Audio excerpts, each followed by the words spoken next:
चरने के लिए बाहर जाने का हक है, पर मनुष्य तो पशु से भी बदतर है। अंत वेले फिर वास्तव वही जाएगी जहां जीते जी तुम बैठे हो।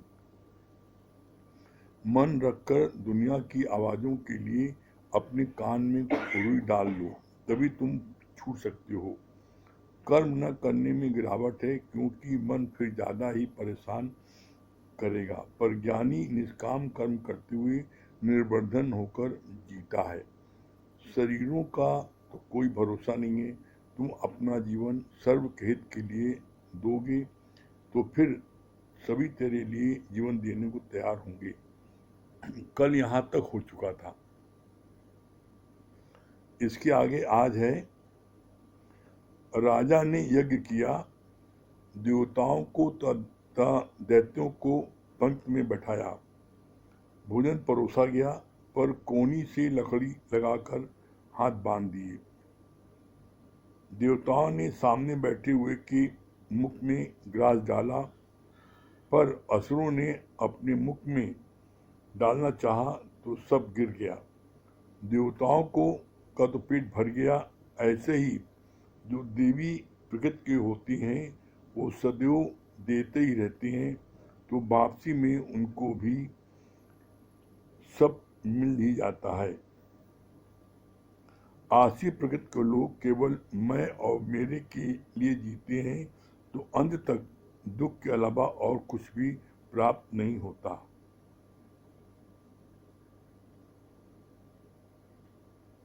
जो भी तेरे सामने आता है वो भी देवी देवता है। कितनी सुंदर बात यहाँ पर बोली भगवान ने। राजा ने यज्ञ किया तो देवताओं को और राक्षसों को पारी पारी से खिलाया और दोनों की पंक्ति लगा दी। तो देवताओं ने को भोजन दिया और दैत्यों को तो क्या किया राजा ने, उनके हाथ में कोनी में, यहाँ कोनी में उन्होंने क्या किया, डंडी बांध दी ऐसे। अब हाथ सीधा हो गया, मोड़ नहीं सकता। तो देवताओं को युक्ति है, उनकी प्रकृति है देने की, तो उन्होंने क्या किया, हाथ एकदम सीधा है तो उन्होंने क्या किया, सीधे हाथ से अपने मुख में डालेंगे तो नहीं डाल सकते। क्यों? क्योंकि हाथ सीधा तो पीछे चला जाएगा अन्न। तो उन्होंने हाथ सीधे सीधे सामने जो पंक्ति थी, बैठे थे देवता लोग बैठे थे, उनको खिला दिया। तो सामने वाले ने उनको खिला दिया, तो देवताओं सबका पेट भर गया, क्योंकि उन्होंने उनके में देने की भावना होती है, तो वो एक दूसरे को, सामने वाले को उन्होंने खिला दिया। हाथ सीधा था, मोड़ नहीं सकता था, सब एक दूसरे को खिला दिया, परिणाम हुआ सबका पेट भर गया। जब दैत्यों की पारी आई तो वो किसी देना जानते नहीं, उन्होंने क्या किया, खाना खाने चाहा, कोशिश की तो हाथ मुड़ नहीं सकता था, तो उनका सारा खाना पीछे जब गिर रहा था तो सब भूखे उठे और किसी को नहीं मिला। तो यहाँ कहने का सिद्धांत क्या गुरु का? कहने का सिद्धांत है, जो देवी प्रवृत्ति के लोग होते हैं वो जो देना जानते हैं, तो बोला तुम इंद्रियों को खुश करो, इंद्रियां तुमको खुश करेंगी। तो क्या होता है, ये प्रकृति का नियम है। आप धरती पर एक आम की गोठली बो दो तो सैकड़ों आम निकल आते हैं। तो ये प्रकृति का नियम है। आप जब दोगे तो उससे आपको 10 गुना 100 गुना ज़्यादा मिलेगा आपको। लेकिन जो आशी प्रकृति के लोग होते हैं वो देना जानते ही नहीं है, वो सिर्फ लेना जानते हैं। इसका परिणाम क्या होता है? इसका परिणाम होता है जीवन पर्यंत वो दुखी रहती हैं, जीवन पर्यंत उनको जीवन में कभी सुख नहीं मिलता। क्यों? क्योंकि वो सिर्फ मैं खा लूँ सब चीज़, मुझे मिल जाए। परिणाम क्या होता है? वो एकदम अकेले रह जाते हैं, कोई उनका साथी संगी नहीं मिलता। और जो देवी प्रकृति के लोग होते हैं, सब लोग उनसे जुड़ना चाहते हैं। क्यों? जानते हैं कि ये जो है ये बहुत उदारचित है, ये पहले खिला के तब खाता है, तो हर कोई देवता के पास जाना चाहता है, तो हर कोई इससे जुड़ता है। तो उसका परिणाम क्या होता है? वो जीवन में हमेशा प्रसन्न रहता है। क्यों?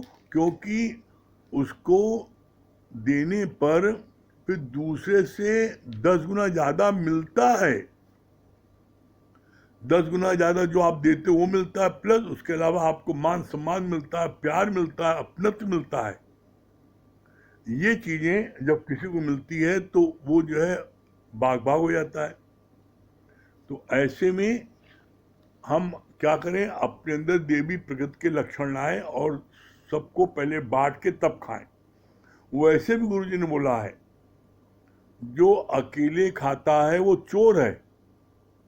गुरुजी ने तो यहां पर बड़े कड़ू शब्द का इस्तेमाल किया है। गुरुजी ने यहां तक बोला है, जो मैं मेरे के लिए जीता है उसका मरना भला है, और जो औरों के लिए जीता है उसका जीना भला है। अब आप अपने अंदर में झांक के देख लो, आप मैं मेरे के लिए जी रहे हो या अभी तक जिए हो, कि आप औरों के लिए भी जी हो? कभी अपने परिवार से ऊपर आप उठे हो? बस रात दिन मैं, मेरा बेटा, मेरी पत्नी, मेरा पोता, मेरा बेटा, मेरी बेटी, इसके अलावा कभी आप ऊपर उठे हो? आपका बेटा एक दिन आपको नहीं दिखाई पड़ता, स्कूल से देर में आता है, तो आप जो है आप क्या करते हो? आप कितनी इंक्वायरी करते हो, देखते हो, जाते हो, ढूंढते हो कहाँ है। आपको सत्संग प्रेमी आपको नजर नहीं आया कोई एक हफ्ते से? कभी आपने उसको फोन किया? कभी आप उसके घर गए? कभी आपने उसकी खोज खबर ली?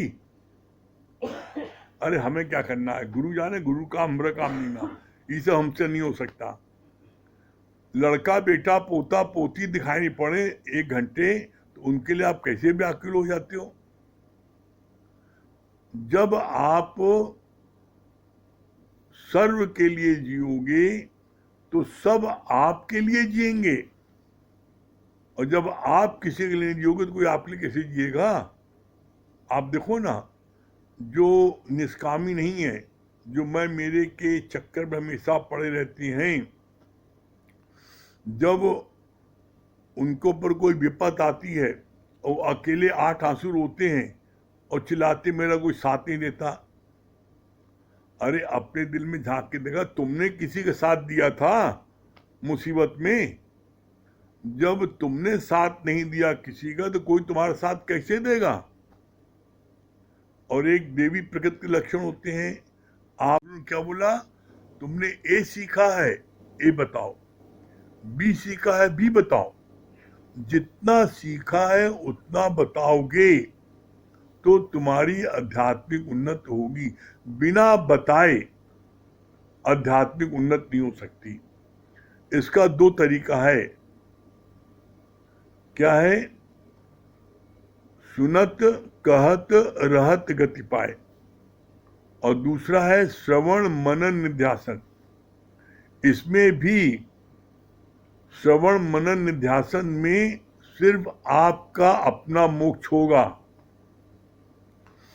आपने गुरु के ज्ञान को सुना और सुनने के बाद में उसका मनन किया, आपकी स्थिति बनी, आप ब्रह्मज्ञानी हो गए, आप मुक्त हो गए।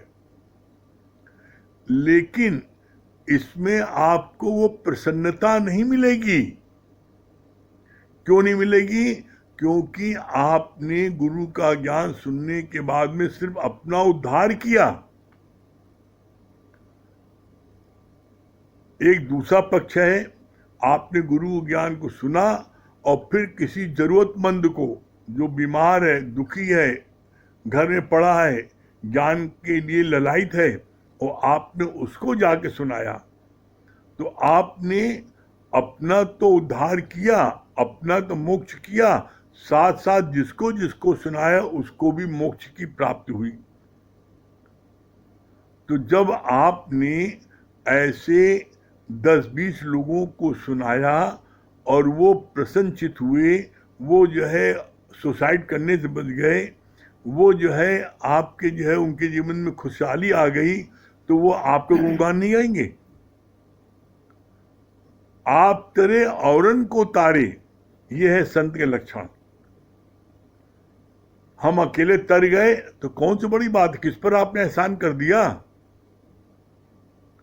अरे तारीफ तो तब है जब आप तरो, अपने साथ में हजारों को तारो। इसीलिए गुरुजी बार बार बोलते हैं, आओ मेरी नैया में ले जाऊंगा भव पार। तुम मेरी नाव बैठो, और गुरु की जो नाव है, नाव कौन सी, ये सत्संग रूपी नाव। इस नाव में कितने भी लोग आगे बैठ जाएं, चाहे 100 बैठे और चाहे 1000 बैठे, ये नाव इतनी बड़ी है कि इसमें हर कोई समा जाता है।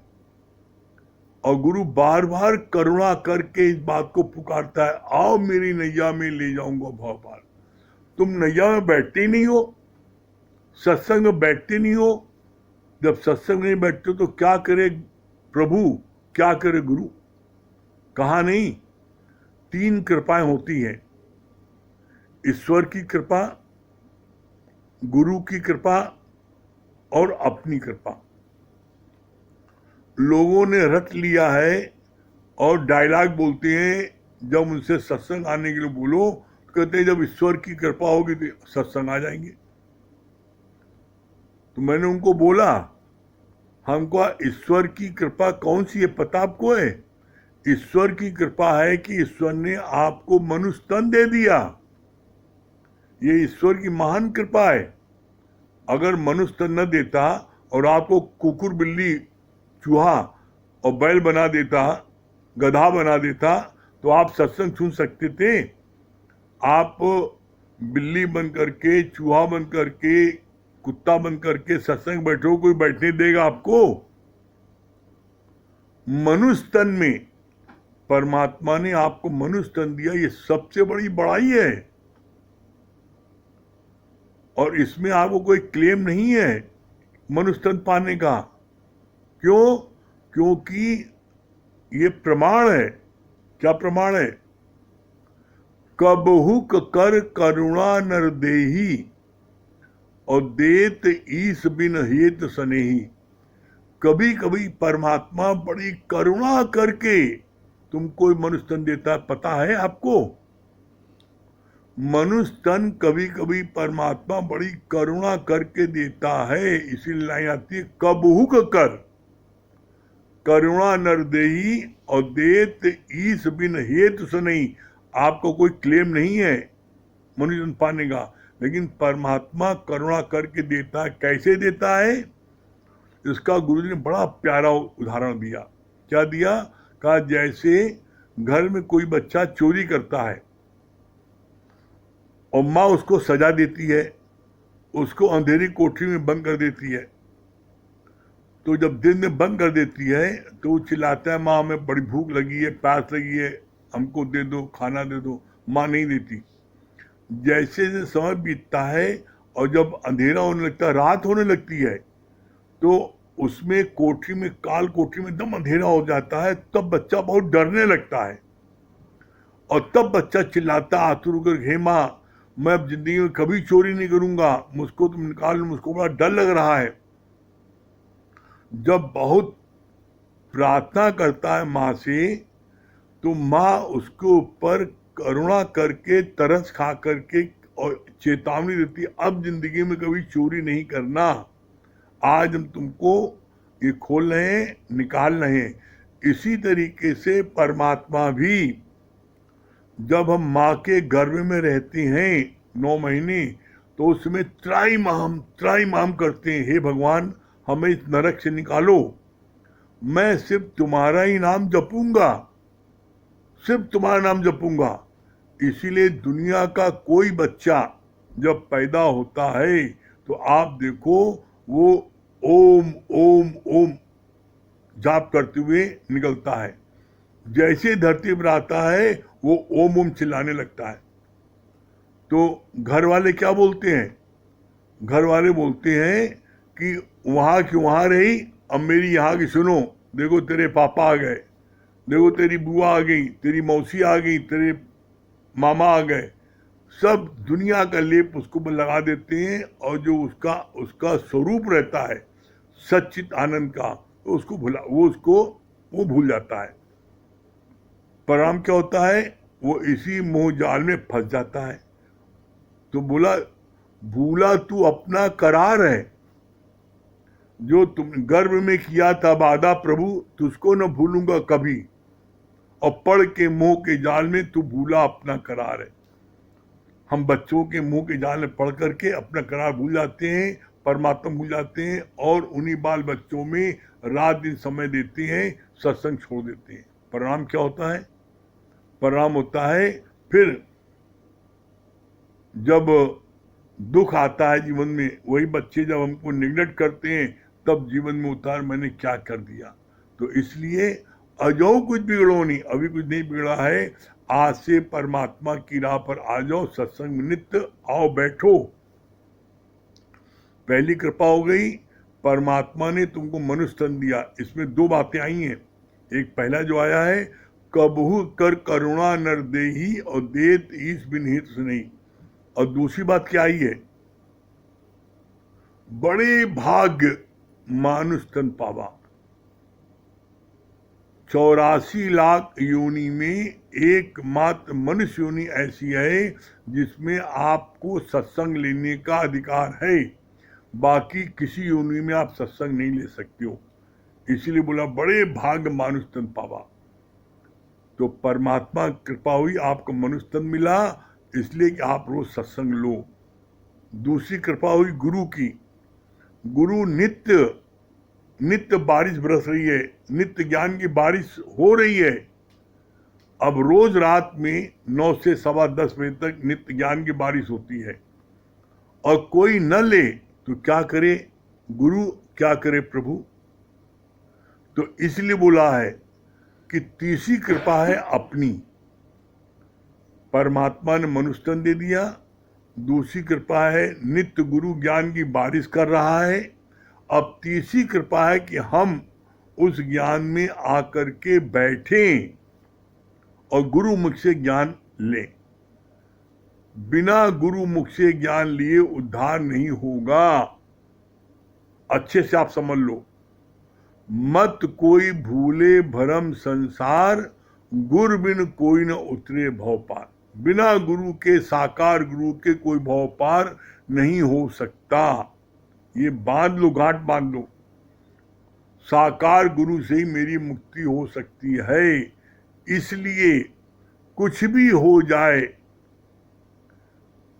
करोड़ों काम छोड़ करके पहले सत्संग लो। सत्संग के समय कोई भी मुलाजा नहीं, कोई किसी की संकोच नहीं।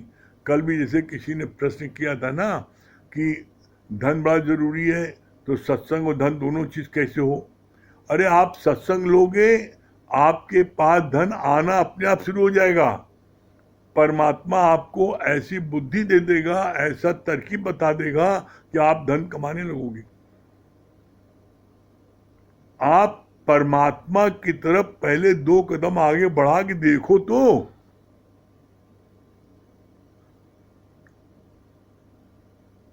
परमात्मा आपको मिल जाएगा, तो धन मिले न मिले, लेकिन आपको संतोष धन जरूर रहेगा। और परमात्मा अगर आपको नहीं मिला, सत्संग आपने नहीं लिया, तो आपके पास चाहे अरबों रुपए हो, समुद्र पर्यंत धन हो, उसके बाद भी आप शांत स्वरूप नहीं रह सकते, आप आनंद में नहीं रह सकते। आप जीवन पर्यंत आप दुखी रहोगे, आप किसी न किसी बात पर उलझे रहोगे। क्यों? ये माया का दस्तूर है। जितनी जितनी माया आती है, उतनी उतनी परेशानी मोल आती है। लेकिन जब हम गुरु की शरण में रहते हैं, परमात्मा की शरण में रहते हैं, सत्संग शरण में रहते हैं, तो चाहे कितनी माया हो जाए, वो हमें परेशान नहीं करती। क्यों? क्योंकि ज्ञान धन जो है वो मेरी रक्षा करता है। और माया बहुत अधिक बटोर लेती हैं, तो माया की रक्षा हमको करनी पड़ती है। फर्क है। जब ज्ञान मिल जाता है गुरु से, तो फिर हमें क्या है, ज्ञान मेरी रक्षा करता है।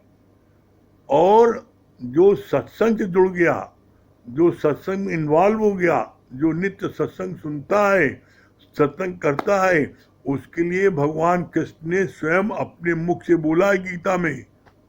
क्या बोला है? जो मेरा ये ज्ञान मेरे प्यारे भक्तों में बांटता है या जो मनमना भाव के सुनता है, उसके योग और क्षेम का भार मैं स्वयं उठाता हूं। और योग क्षेम कैसा? दोनों प्रकार का, भौतिक जगत का भी और आध्यात्मिक जगत का भी। योग माने जो कुछ आपको मिलना है, धन दौलत, वो परमात्मा आपको दिलाएगा। जो कुछ ज्ञान मिलना है वो परमात्मा आपको दिलाएगा। और जो कुछ आपके पास पहले से धन दौलत है उसकी परमात्मा रक्षा करता है चौकीदार बन करके। और जो ज्ञान भी आपको प्राप्त होता है उसकी भी रक्षा करता है भगवान चौकीदार बन करके। इसलिए बोला जाता है श्रद्धावान लभते ज्ञानम अश्रद्धालु नाशात्। गुरु के प्रति अंधी श्रद्धा रखो, अटूट विश्वास रखो, अतः प्रेम रखो। दुनिया की कोई ताकत आपको मंजिल तक पहुंचने से रोक नहीं सकती। निश्चित आप पहुंचोगे। करके देखो, आपको न मिले तब कहना। हाँ, वंदना जी, कल्याणी देवी।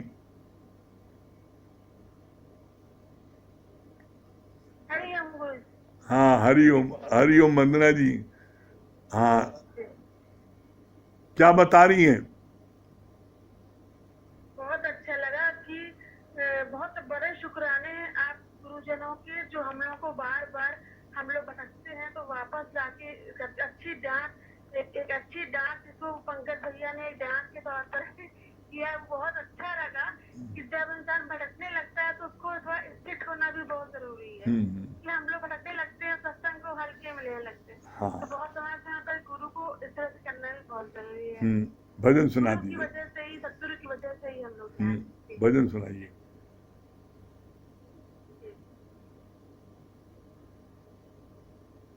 मुझे तूने सतगुरु सब कुछ दिया है, तेरा शुक्रिया है, तेरा शुक्रिया है। मुझे तूने सतगुरु सब कुछ दिया है, तेरा शुक्रिया है, तेरा शुक्रिया। न मिलते अगर मुझको ये है दान तेरे, दुनिया में क्या थी औकात मेरी।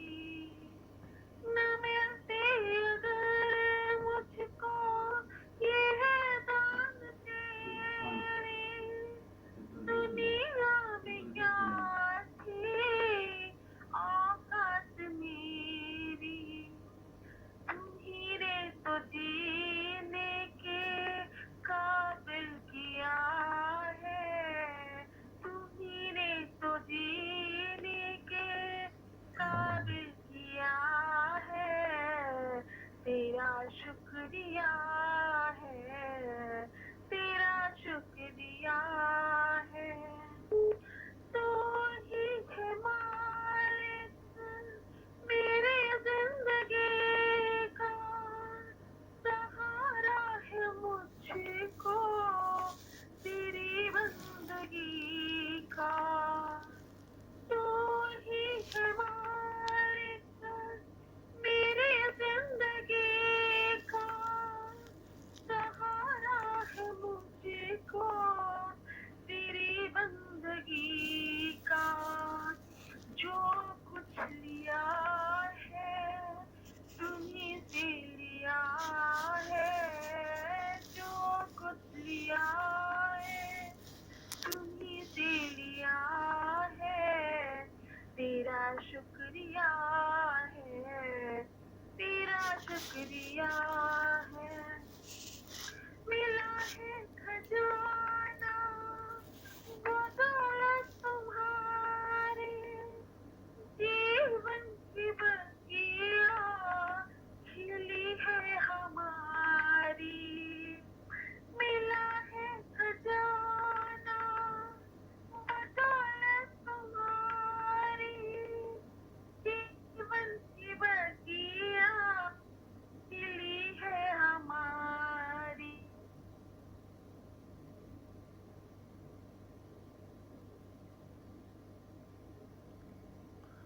आपकी आवाज नहीं आ रही है। दुर्गेश दिल्ली नहीं है। तो सब दुर्गेश दिल्ली दुर्गेश जी दिल्ली। जी। आपकी आवाज नहीं आ रही है वंदना जी। हाँ दुर्गेश भैया दिल्ली।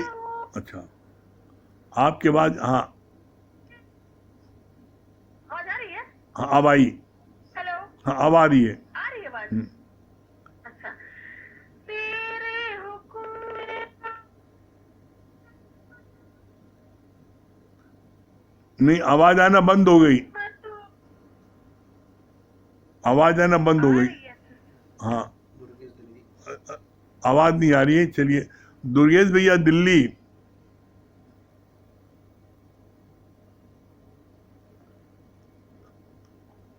दुर्गेश भैया दिल्ली।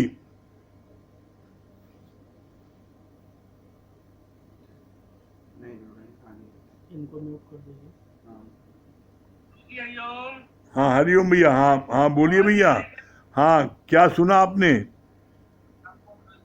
हाँ आवाज आपकी आ रही है। हाँ गुरु जी, आपकी बहुत बहुत अच्छा लगा कि देवता रूपी मनुष्य जो होते हैं वो अपने साथ साथ दूसरों को भी दूसरों का भी उद्धार ध्यान रखते हैं। अपना बाद में खाएंगे, दूसरों को खिलाने की पहले कोशिश करेंगे। और राक्षस रूपी जो शरीर होती है वो अपने ही लिए सिर्फ सोचते हैं, अपने लिए ही करते हैं। और भले ही वो खाना बर्बाद हो जाए लेकिन अपने लिए ही वो करेंगे, दूसरों के लिए नहीं करेंगे। हाँ बहुत सुंदर बहुत सुंदर। हाँ जय गुरु जी। हाँ क्या कर रहे हैं जगदीश भैया? जगदीश भैया कटरा। हाँ जी, हरिओम। हरिओम भैया क्या बता रहे जगदीश भैया? हरिओम। हरिओम क्या बता रहे हैं? बहुत अच्छा लगा। अपने लिए ये तो क्या चाहिए, कुछ जी है दिल जमाने के। हम्म, बताया कि अगर निष्काम सेवा करो, किसी को जोड़ो सत्संग से।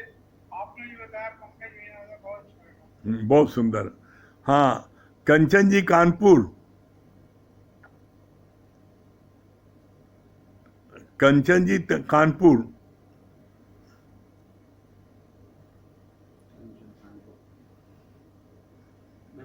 कंचन जी कानपुर सुनाई पड़ा तो आइए। अरे हाँ हरिओम। हाँ हरिओम हरिओम हरिओम।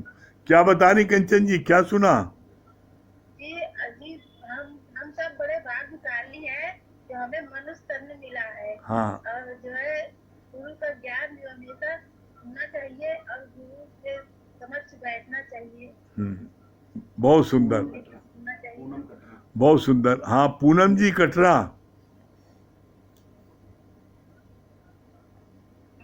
हरिओम भैया। हाँ हरिओम। पूनम जी क्या बता रही हैं? अब ये क्या पता, तीन कृपाएं बताएं, एक ईश्वर कृपा बताएं, एक गुरु कृपा, एक अपनी कृपा। हाँ। अपनी कृपा जरूर करनी। ईश्वर ने हमको मनुष्य तन दिया और गुरु भी मिल गए, और अपनी कृपा करनी है, ये बात अच्छी लगी। अच्छी लगी, वेरी गुड, बहुत सुंदर। विश्वकर्मा जी हाँ विश्वकर्मा जी। हरि विश्वकर्मा जी। हाँ हरिओम। विश्वकर्मा जी क्या बता रहे हैं? हरिओम क्या बता रहे हैं? बहुत बढ़िया बताया के बारे में। विश्वकर्मा जी आपकी फोटो नहीं आ रही है। ये भी कृपा कोई गुरु मिल गए, लेकिन हमको अपनी हाँ बोलिए बोलिए। हाँ बोलिए विश्वकर्मा जी। हेलो। बहुत अच्छा आपने बताया कि तीन कृपा होती है। तो एक कृपा तो भगवान की हो गई, हमको मनुष्य जीवन मिल गया। दूसरी कृपा हुई गुरु मिल गया। अब हमको अपनी कृपा करना है, बैठना है और गुरु के बताए हुए रास्ते पर चलना है, तभी हम आगे बढ़ पाएंगे। Very good. हाँ प्रहलाद भैया। प्रहलाद भैया।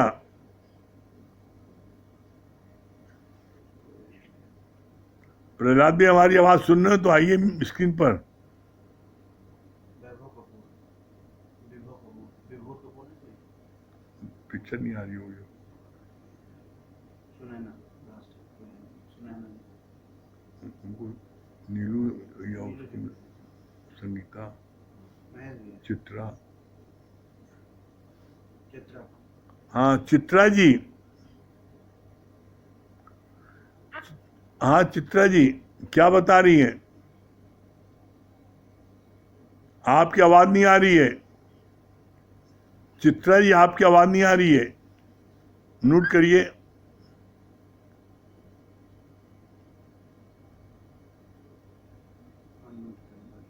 अनम्यूट करिए। हाँ गुरुजी हरिओम। हाँ हरिओम, हाँ अब आई आवाज। हाँ बताइए। हाँ बहुत अच्छा बताया श्याम गुरुजी। भैया। बाटन वाले को लगे मेहंदी कलाई। जब हम किसी को सुनाते हैं तो हमारी आध्यात्मिक प्रवृत्ति होती है और हमारा अपना आत्मा मन रोज होता है, और जब हम सबके लिए जीते हैं तो सब हमारे लिए जीते हैं। हाँ, जब वो प्यार बांटते हैं प्यार मिलता चला जाता है। गुरुजी बहुत अच्छा लगा। है हाँ वीडियो बंद है। नहीं नहीं, हाँ नरेंद्र भाई क्या बोल रहे हैं? वीडियो बंद है ना, जब नहीं बुलाना है। हरिओम। हाँ हरिओम भैया क्या बोल रहे हैं? बहुत अच्छी आज एक बात दिख करी कि आपने कहा जब ब्रह्म ज्ञान हम किसी को बांटते हैं तो हमारी आध्यात्मिक उन्नति होती है। हाँ और एक बात ये भी अच्छी लगी कि बहुत से लोग ये नहीं जानते, कहते हैं कि जो है जब परमात्मा की कृपा होगी तब हम सत्संग में जाएंगे। तो आपने ये भी बहुत अच्छा उत्तर दिया कि जो है परमात्मा की कृपा तो हो गई जो आपको मनुष्य तन मिल गया। सही बात है। हाँ और क्या बोल रहे हैं भैया, क्या बोल रहे हैं शर्मा जी? हरिओम भैया क्या बता रहे हैं? ज्ञान सुन करके, गुरु का ज्ञान सुन करके हम दूसरों को जाकर देहांतन में सुनाएंगे, निष्काम करेंगे, 8-10 लोगों को सुनाएंगे, तभी हमारा उद्धार होगा, उनका भी उद्धार होगा। Very good. महेश भैया, नीलू है। नीलू जी। हरिओम गुरु जी। हरिओम, हाँ क्या बता रहे महेश भैया? हरिओम गुरु जी। हरिओम क्या बता रहे महेश भैया? बहुत अच्छी बात लगी कि जब तक हम अपनी लगन नहीं लगाएंगे तो भगवान के मार्ग में आगे नहीं बढ़ेंगे। जैसे आपने कहा ना कि देवता मतलब देने में लगे तभी उनका भी पेट भरा, अपना भी भरा। अगर वो राक्षसी प्रवृत्ति में रहेंगे तो न वो खा पाएंगे न हम खा पाएंगे। हाँ संगीता रानी, बातचीत चल रही। संगीता जी हरिओम क्या बोल रही? हरिओम। बहुत अच्छी बात लगी कि जैसे आपने बताया कि ये सुने हो तो ये सुना कर जाओ, जो सुनो वो सुनाओ, तभी तुम्हारी मतलब आत्मिक उन्नति होगी। और एक बात ये भी अच्छी लगी कि अंधी श्रद्धा, विश्वास और अर्थात प्रेम जो है होनी चाहिए। ये मम्मी है। हाँ और मलकिन क्या बता रही हैं, क्या बोल रही हैं? हरिओम हरिओम हरिओम। आपकी प्रसन्नता देख के हमको अच्छा लग रहा है। क्या बता रही हैं? बहुत भाग्यशाली है कि आपको ऐसा सदगुरु मिला।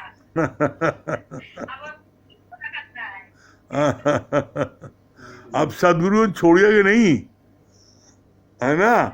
नीलू जी। हाँ नीलू जी, नीलू जी। हरिओम गुरुजी। हरिओम क्या बता रही हो नीलू?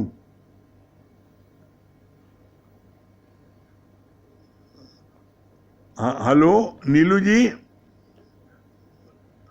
आपकी स्क्रीन आप नहीं आ रही सामने, फोटो नहीं आ रही आपकी। हरिओम गुरुजी। हरिओम हरिओम क्या बता रही हो? हाँ अब आ रही है। सच बात है गुरुजी, बहुत अच्छा लगा कि सच में आज भगवान की कृपा हो गई, गुरु की कृपा हो गई, और हमें अपनी कृपा स्वयं करनी है। ये भी बहुत अच्छा लगा गुरुजी। सच में आज हम लोग अहो भाग्यशाली हैं कि गुरु का सानिध्य प्राप्त है, और गुरु के बच्चे आज इतना सुंदर परिवार बना दिया है गुरुजी। जैसे आप 2 दिन से भी जाना हो रहा, दर्शन नहीं हो पा रहा, लेकिन जैसे हम जाते हैं तो पूनम आंटी और राठौर भैया सब लोग मिलते हैं, लगता हम गुरु जी से मिल गए। अच्छा लगता है कि हम पुराने जैसे फिर से हो गए, मतलब फिर से हमको वो टॉनिक मिल रही है। चलिए हरिओम को जाप कर लीजिए। हाँ वेरी गुड, हरिओम को जाप कर लीजिए।